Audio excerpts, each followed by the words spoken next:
तेजस्वी यादव जो कि आरजेडी के लीडर हैं और इंडिया अलायंस का पार्ट हैं, उन्होंने 85% रिजर्वेशन अनाउंस किया है इफ वोटेड टू पार।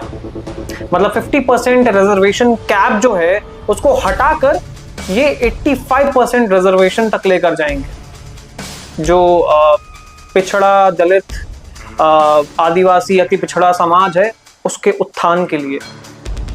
मेरा एक ही सवाल है कि पिछले इतने सालों से आप रिजर्वेशन देते आए हैं, आपके राजकाल में कितना उत्थान हो गया उनका?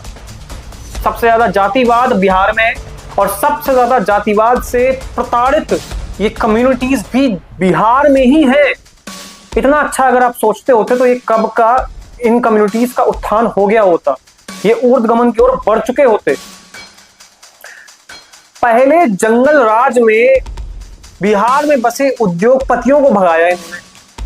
अब जो बिहार में बसे हुए जो सवर्ण हैं, जो भी जनरल कैटेगरी से आते हैं, अब ये उनको भगा रहे हैं। 85% रिजर्वेशन अगर लगता है स्टेट में, तो कौन से स्टूडेंट्स हैं जो कि जनरल कैटेगरी से बिलोंग करते हैं वो रहेंगे बिहार में? आपको लगता है ऐसा बिहार में कोई भी जनरल कैटेगरी का स्टूडेंट रहेगा? इसके बावजूद 85% रिजर्वेशन, एक 9वीं फेल नेता ही ऐसा कर सकता है। 9वीं फेल नेता, मैं तो साफ बोल रहा हूं, क्योंकि पढ़ाई का मोल 9वीं फेल नेता क्या जाने। सिंपल सी बात है यहां पर कि अगर आप इतना रिजर्वेशन लगा ही रहे हैं तो 100% कर दो। फिर 15% की छोड़ रखा है, हटा ही तो पूरी तरीके से। आपको पूरी तरह से जो अपर क्लास है, जो भी अपर कास्ट हैं, आप उनके लिए एक ऐसी खाई खोद रहे हैं जिससे वो कभी निकल ही नहीं सकते। और इनका तो नारा भी है, बुरा बाल काटो, यानी कि भूमिहार, राजपूत, ब्राह्मण और जो लाला हो गए, जो कायस्थ हो गए, उन सबको पूरे सिस्टम से उखाड़ फेंकना है।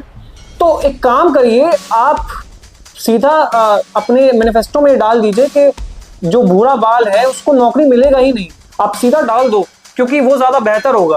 वो जो 15% की आस होगी किसी के अंदर, वो भी मर जाए एक साथ। मतलब इतना जाहिल, इतना अनपढ़ कोई कैसे हो सकता है कि रिजर्वेशन आपने इतना ज्यादा बढ़ा दिया है कि अब सिर्फ और सिर्फ सरकारी कुर्सी पर रिजर्वेशन की सीट्स ही रहेंगी।